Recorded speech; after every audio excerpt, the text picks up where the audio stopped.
Coming up on Locked On Dodgers, the Dodgers have won 2 out of 3 from the Marlins so far, with one more game to go in the series. We're going to talk about these 3 games, especially the crazy game on Friday night. We're going to talk about some of the options to fill the 14th position player spot when rosters expand in a few days. And we're going to talk about the news that the MLBPA might be helping minor leaguers unionize. So let's get Locked On Dodgers. You are Locked On Dodgers, your daily Los Angeles Dodgers podcast. Part of the Locked On Podcast Network, your team every day.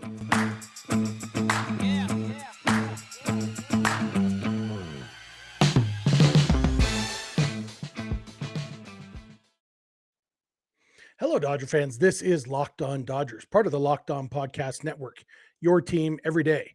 Thank you for making Locked On Dodgers your first listen every weekday morning. Remember, this show is free and available on all podcast platforms and on YouTube simply by searching for Locked On Dodgers. Or even better, wherever you're watching or listening right now, just click the subscribe button and then you'll never miss a day because we're not going to. If this is your first time watching or listening, my name is Jeff Snider. My co-host is Vince Samperio, although it's just me today. Vince and I are both lifelong Dodger fans, just like you are. We've also both spent time covering the Dodgers in the press box and the locker room. So we're not quite insiders, but we bring you the smart fans perspective on our boys in blue every weekday morning. And there's a lot to talk about. The Dodgers have won 2 out of 3 from the Marlins so far. Game 4 of the series is today, Monday afternoon.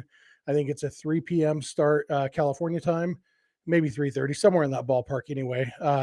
Late afternoon, mid to late afternoon.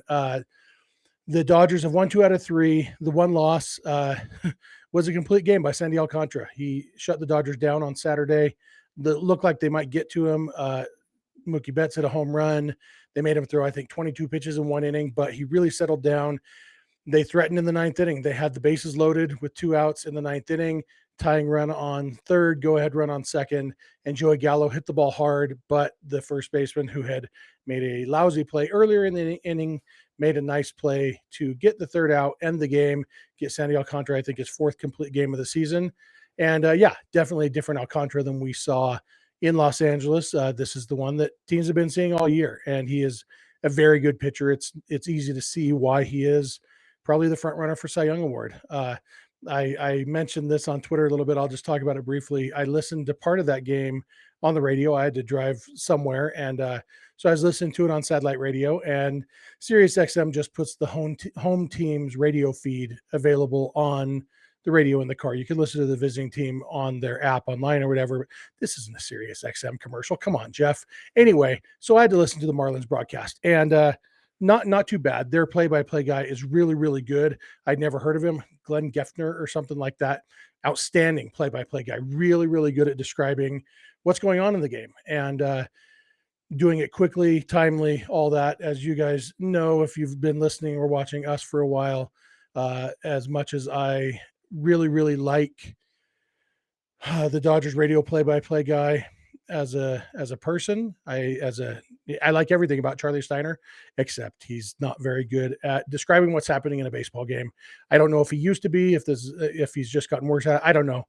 But it was refreshing to hear that. But one funny thing, they were talking about the Alcantara versus Gonsolin discussion as far as Cy Young Award, and JP Arancibia, who's the radio color commentator, tried to make an argument, and I think it was just off the cuff, and he didn't, he threw it out there, didn't cross his mind that maybe he should do a little research on what he was about to say before he said it. And so he just said it. And he said that the reason that Alcantara goes deeper in games is probably because Gonsolin isn't very good the 3rd time through the order against opposing hitters.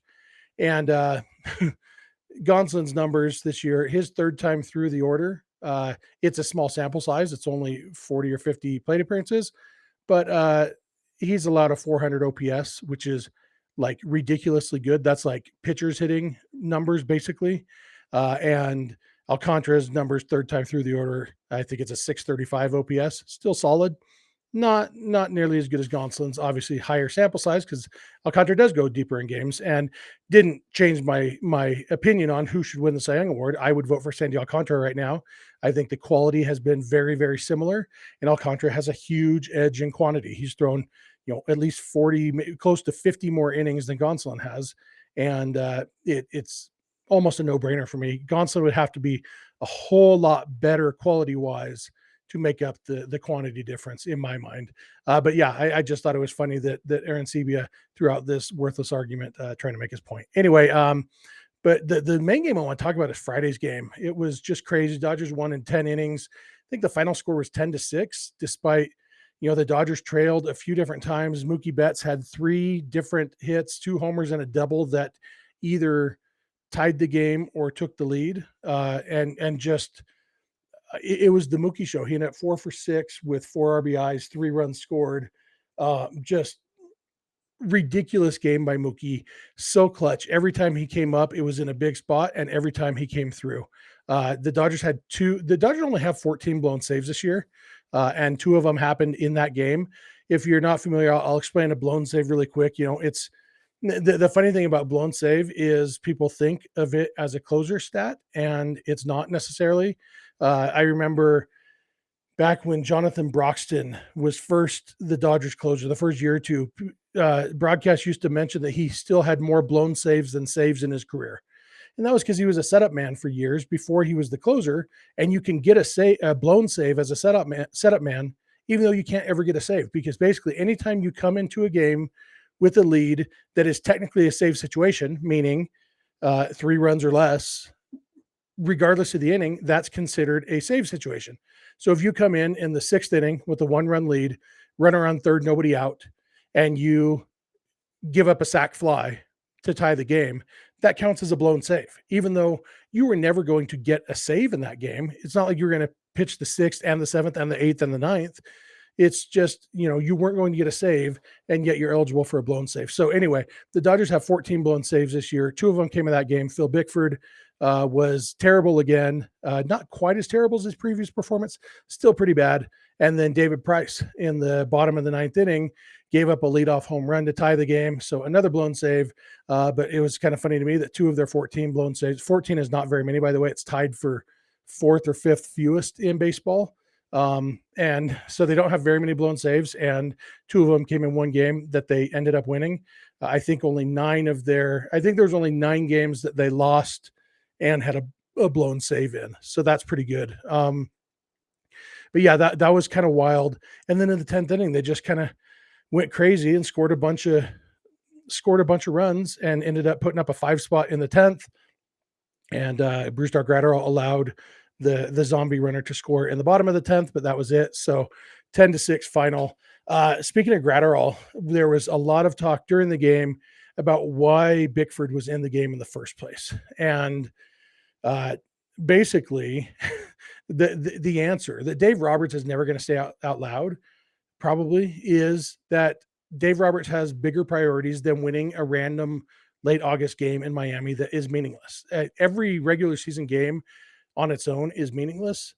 Dave Roberts didn't, basically we found out after the game, Chris Martin was dealing with an arm issue, so he was down, and Roberts really wanted to stay away from Graterol and Caleb Ferguson. Ultimately, he ended up having to use Graterol because they went to extra innings. He definitely didn't want to use Caleb Ferguson, and that was why in a save situation, a tight game, he went with Phil Bickford, who had just imploded in his last appearance. And Bickford imploded again. He was bad again. But it's, if you're, as a fan, if your goal is for the Dodgers to win every single game they play, yeah, it's frustrating to see Roberts go out there and put Phil Bickford in a close game, because Phil Bickford this year has not been a guy you trust in a close game. But Dave Roberts' goal is to win the last game somewhere between November 1st and November 5th. When the World Series ends, he wants to be the team winning that game. And Caleb Ferguson is off Tommy John. He's got workload issues. Brusdar Graterol is fresh off the injured list. He's got workload issues. Obviously, Chris Martin, we found out later, he was unavailable.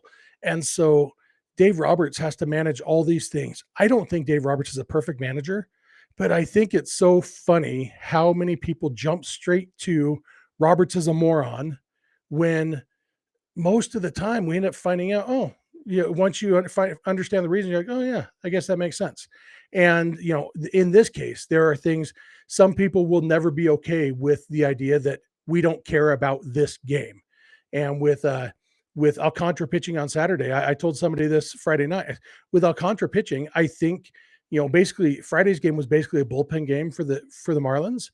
And I said, I think Dave Roberts' thinking is probably, well, let's see if the offense can win us this one, and let's save some of our bullpen for Saturday when what's likely to be a lower scoring game against Alcantara. And basically that played out. They didn't end up having to use much of that bullpen on Saturday. They never had a lead. Ended up using Bickford again, and he was a little bit better.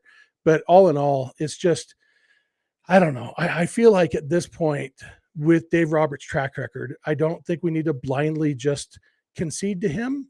But I would think we would have at least gotten to the point where our instinct is to think, I wonder why he did this, rather than, what an idiot.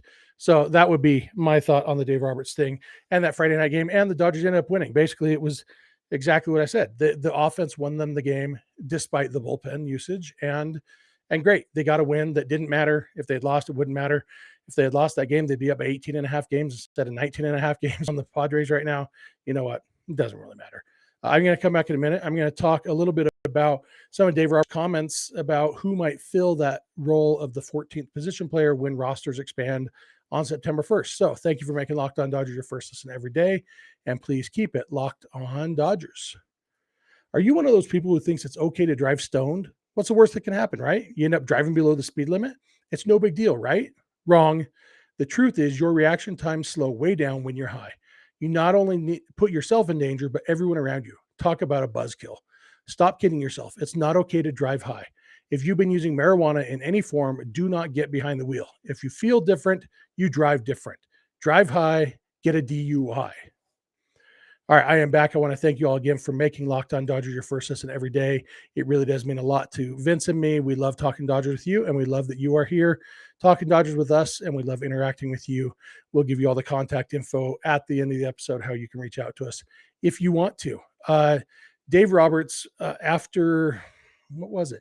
I guess it was before Friday's game, in the visiting dugout in Miami, he was asked about a lot of things. He gave an update on Clayton Kershaw's health, which, quick update there, Kershaw threw another sim game on Saturday, and the plan as of now is for Kershaw to start this week, either the last game in New York or the first game back in LA against the Padres. That went well. Kershaw didn't seem pleased with his performance, but he seemed pleased with his health, and that's good enough for me. Roberts gave a little update on Gavin Lux, said he thought he'd be back in there Saturday. He wasn't, but he was in the lineup on Sunday. And then one of the reporters, I don't know who it was. I don't know if it was a local Miami person. He asked about Miguel Vargas. Miguel Vargas, obviously from Cuba. There's a huge Cuban population in Miami. And the reporter who asked the question had I don't know the different Spanish accents on it, obviously. It could have been a Cuban accent, definitely a Spanish speaker who asked the question. And he asked about Miguel Vargas and basically if Miguel Vargas was an option to fill one of those spots. When rosters expand on September 1st, the roster goes from 26 to 28 players on the active roster and 14 position players, 14 pitchers. So the Dodgers will be able to add one position player and one pitcher. And they could add two position players. Actually, I hadn't considered that possibility. It's probably not likely because they do have several pitchers coming off the injured list, but they could add two position players temporarily if Blake Trinan isn't quite ready, although as far as I know he's going to be. Anyway, don't sidetrack yourself, Jeffrey. But the Dodgers, assuming they're adding one position player on September 1st, Dave Roberts said that Vargas has been hitting really well at AAA, and he's definitely in the conversation for guys to add when the rosters expand. And another reporter asked, who else is in that conversation? And Roberts said, a number of guys. And the reporter asked Edwin Rios, and Roberts said, yeah, he's one of them. And then he wouldn't give any more details on who else is one of a number of guys. But so Miguel Vargas and Edwin Rios were two that were specifically mentioned. Obviously, Rios, we know what he can do at the big league level. And the question with Rios becomes more, does he fill a role? And with Joey Gallo on the roster right now, and presumably staying for a little while, I don't know still if Rios has a role. Vargas as a right-handed hitter maybe makes a little more sense just for balance on the roster. Another one though would be James Outman. Outman has been outstanding since when he went down to, or he's played less than 2 months in AAA. He got called up to AAA the beginning of July, and then he spent a week or so in the big leagues in there. So we're looking at 6 or 7 weeks that he's been in AAA, and he has 3 6 RBI games and a 5 RBI game in his less than 2 months in AAA. His overall line, he's played 30 games. I guess Sunday was his 31st. I know he had another home run on Sunday. I don't know what else he did. But so he's got in 31 games with AAA, he has 8 home runs, at least 40 RBIs, which is ridiculous. OPS approaching 1,000. And obviously, there's what he did in the big leagues in 16 plate appearances, a 1409 OPS. The one thing that, as you'll recall, was a little bit concerning about him is that his BABIP is 1,000, meaning every time he didn't get a hit, he struck out. He had 16 plate appearances. He was 6 for 13 with 2 walks. And in those 7 at bats that he didn't get a hit, he had 7 strikeouts. The strikeouts are obviously a concern. This year, overall in the minors, he has 126 strikeouts in 437 plate appearances, which is not quite Chris Taylor numbers, but it's a lot of strikeouts. But he's got, obviously he's a good hitter. He plays good defense. So I don't know. James Outman might be a guy who fills a role. Might be one of those guys in the conversation. I have a hard time deciding who I think I would go with. If I think Miguel Vargas is the best hitter of the group, pure hitter. But that doesn't mean he would hit the best. I think there's value in Edwin Rios, the major league experience he has. Outman obviously can get hot when he needs to. But Vargas is hitting 301 with a 901 OPS at AAA this year. He's played 111 games there. He's got some power, 16 home runs. He's an excellent hitter. No idea where he'd play defensively. But I kind of feel like, I don't know what it is about Vargas, but I feel like he's a guy in the postseason. I think I would tend to favor, if you're going with a young guy, I'd tend to favor a guy who is better at putting the bat on the ball. And Vargas this year, in 542 plate appearances in the minors, has 89 strikeouts. Much, much better than Outman's numbers, much better than Chris Taylor's numbers. Edwin Rios is going to be a strikeout threat. James Outman's a strikeout threat. I feel like if you were thinking about a guy for a postseason spot, and obviously the rosters go back to 26 in the postseason, and so there's no reason to think that whoever gets this call up in September is even going to be on the postseason roster at all. But everything the Dodgers are doing is tryouts for the postseason. And I would feel more comfortable in a bench role if you sent up Miguel Vargas over James Outman, for example, in a pinch hitting spot, simply because he's more of a contact hitter, so more likely to put the bat on the ball, and something good can happen from that. I'm just looking at his splits right now in the minors. He's obviously better against lefties, but he has an 870 OPS against righties, 1,041 against lefties. So better against lefties, but he can hold his own against righties. I'd be inclined to prefer Vargas in that spot. Obviously, Edwin Rios has done big things, including in the postseason for the Dodgers. And so there's that. Mostly it makes me glad I don't make these decisions, I guess. But I don't, I'm really interested to see what they decide to do. And that's why my brain went to where it got derailed at the beginning of this segment, thinking about, well, what if they did go with 2 position players instead of a position player and a pitcher player? That's allowed. There's a cap on how many pitchers you can have. There's no cap on how many position players. The Dodgers could go with, 18 position players and 10 pitchers. They're not going to do that, obviously. But when you look at, okay, Phil Bickford is an obvious one who can be dropped from the active roster. You could maybe look at, especially if there's injuries or something. Chris Martin, he pitched on Sunday. He said he doesn't think that his elbow issue is going to be an IL stint, and he looked pretty good on Sunday. But if somebody was to get hurt, or if they wanted to give Evan Phillips, because his workload, I've mentioned before, I think he's already past his career high in innings pitched. And if they want to give him a little breather before the postseason, excuse me, I'm going to mute while I cough really quick. Sorry, thank you for your indulgence. There's a few reasons I could think of where, even with Blake Trinan coming back and the possibility of Tommy Kahnle and Victor Gonzalez and Danny Duffy, those guys, I guess if they were all ready, there's no way that they would go with fewer pitchers. But if there was a staggering there, I could see them spending a little time with 15 position players so that they could get a couple more guys shots. But then they also still have Joey Gallo, who they need to get at bats for, to figure out what he is. Trace Thompson deserves more playing time than they have for him, and he's done great in the role he's in. But I don't think they want to find a way to give him less playing time. So probably not likely. So it's probably just one of those three guys.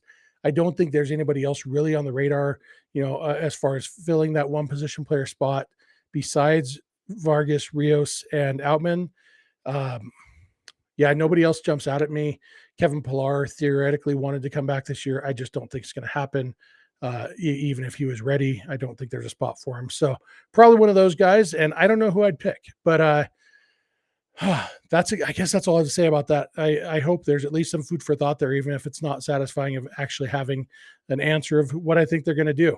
But I'm going to come back in a minute. I'm going to talk about the big news on Sunday that the Major League Baseball Players Association, the union as we call it, has taken the first step towards representing minor leaguers. So thanks for making Locked On Dodgers your first listen every weekday morning, and please keep it Locked On Dodgers. All right, as I mentioned, going into the break, first of all, I want to thank you again for making us your first listen every day. And it was reported, I think June Lee was the first, he's a writer at ESPN. He was the first one to report this on Sunday. Evan Drellich had some more information, but basically that I'll just read Drellich's tweet. Major news. The Major League Baseball Players Association wants to unionize minor leaguers. The union has sent authorization cards to minor leaguers, cards intended to demonstrate sufficient support among you and your fellow minor league players to hold an election. And then Drellich continues, MLBPA's guidance to players is, quote, the MLBPA will present the cards confidentially to the National Labor Relations Board to show both that a significant number of minor league players support having the MLBPA represent them and that a union election should be held. And then he continues, as an alternative to election, this is still MLBPA's guidance to the players, as an alternative to an election, the MLBPA can seek voluntary recognition of the union by MLB, which would involve showing the cards on a confidential basis to a neutral party to verify that a majority of players support MLBPA representation. And later, Drellich said the MLBPA is planning to hold an all-day Zoom session tomorrow, meaning Monday, today, with players to answer questions about its effort to unionize the minor leagues and authorization cards sent out. So I'm not a union labor law expert. I don't have, an attorney's point of view, but what this means in layman's terms is that the Major League Players Union wants to represent minor leaguers, whether that would be, I don't think it would be folding minor leaguers into the Players Union. I feel like it would be a separate union. I don't know that for sure, though. I don't know that it matters on a practical basis, whether it's the same union or a separate union. But either way, their goal is to unionize, which would then give minor leaguers the rights of collective bargaining, basically. The reason that major league players, we talked the other day about guaranteed contracts when we were talking about Bueller. The reason major league players' contracts are guaranteed is because the union fought for that. All the things that makes it really lucrative to be a Major League Baseball player, that's because the union fought for it. The Major League Baseball Players Union is a very effective union, sometimes more effective than others. It has had better leadership and worse leadership at times over its history. Marvin Miller was a true pioneer in labor relations. And it's basically undeniably true that minor league players are underpaid. And there's a lot of, I've written in the past that I wish that a team like the Dodgers would use their financial might to get a competitive advantage when it comes to minor leaguers and treatment. And they've done some of that. Some teams have done some of that as far as housing. Major League Baseball though controls basically how much minor leaguers get paid. And it would take a right now it would take a very kind of a George Steinbrenner type, but willing to just make everybody mad to say, you know what? Sorry, Major League Baseball, we are paying our players a living wage, and you can kick rocks. And no major league owner has done that at this point, which is why if they were to unionize, then they would get things like, fair pay. And there's people who would say that would bankrupt teams. I did the math once. If you paid every minor leaguer in your system $50,000 a year, they're not getting rich, but they are making, it's a living wage. That's about 15 million bucks a year per team. And yeah, 15 million bucks is a lot of money, especially to you and me. It's not that much to a major league organization.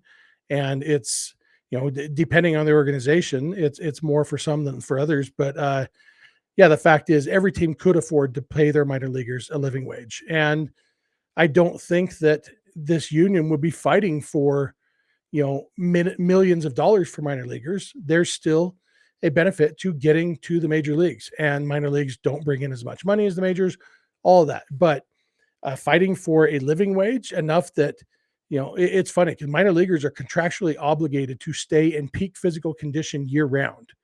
And yet they don't get paid in the off season. And so they have to work as a substitute teacher or work in construction or whatever it is.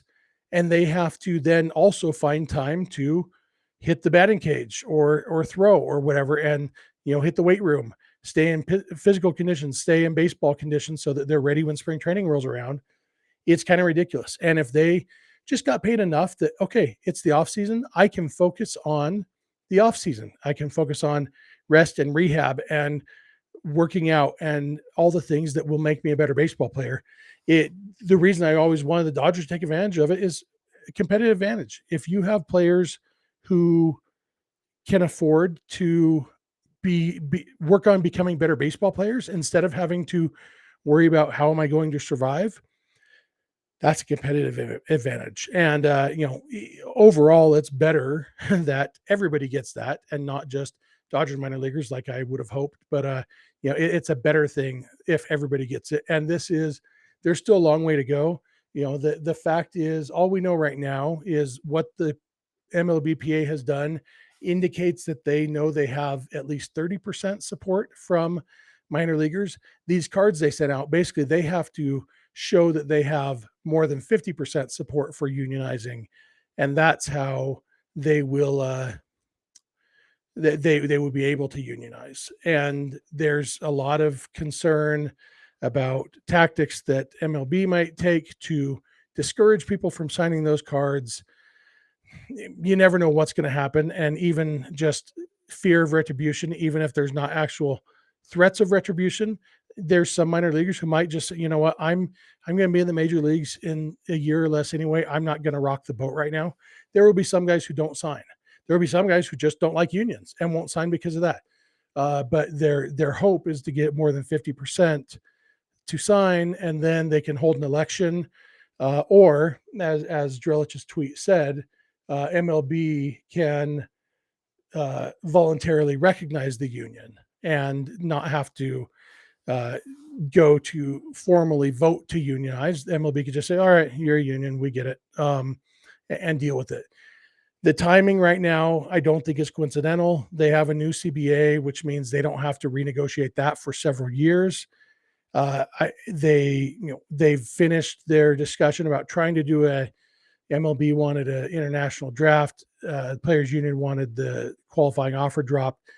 That didn't happen. So right now we're basically at a point where they don't have anything to argue about for the next 4 years. And so the timing is good for the union to try to do this right now, hopefully get that resolved in the next couple of years so that it's not a hot button issue the next time they have to negotiate a CBA. So anyway, a lot of interesting stuff there that it could be a groundbreaking thing in baseball.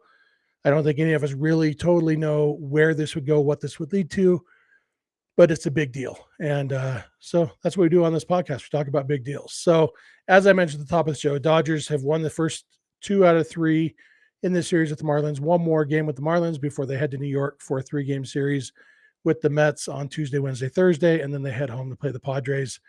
Obviously, the Dodgers are 50 games over 500 right now. I may talk a little bit more about that on tomorrow's episode, especially if they get to 51. If they can win this game with the Marlins, it would put them in not quite uncharted territory, but rarely charted territory. So we'll give that as a teaser. We'll probably talk more about that tomorrow. Vince should be back with me tomorrow. He was on vacation at a friend's wedding this weekend, and so that's why I'm covering tonight or Monday morning for you. So that's going to do it for me. Thank you all for making Locked On Dodgers your first listen every day. Now for your second listen, check out Locked On MLB. Paul Francis Sullivan, a.k.a. Sully, brings humor, passion, and unique perspective on every team and the biggest stories around the league. Follow the #1 daily league-wide podcast, Locked On MLB, on the Odyssey, YouTube, and wherever you get your podcasts. If you're not watching or listening to Locked On Dodgers every day, please add 1 or 2 days a month to your rotation. That would mean a lot to us. You can if you have friends or family who like the Dodgers as much as you do, please tell them about the show. You can follow us on Instagram and on Twitter at Locked On Dodgers. Vince is on Twitter at Vince Samperio. I'm on Twitter at Snydog, and the DMs are open in all of those places. Our email address is lockedondodgers@gmail.com, and our phone number for voicemails or texts is 323-863-LOCK-5625. We are here every weekday morning, and we hope you'll be here with us. When you get in your car or sit on your couch, tell your smart device to play podcast Locked On Dodgers. And remember, you don't have to agree. You just have to listen. We'll talk to you tomorrow.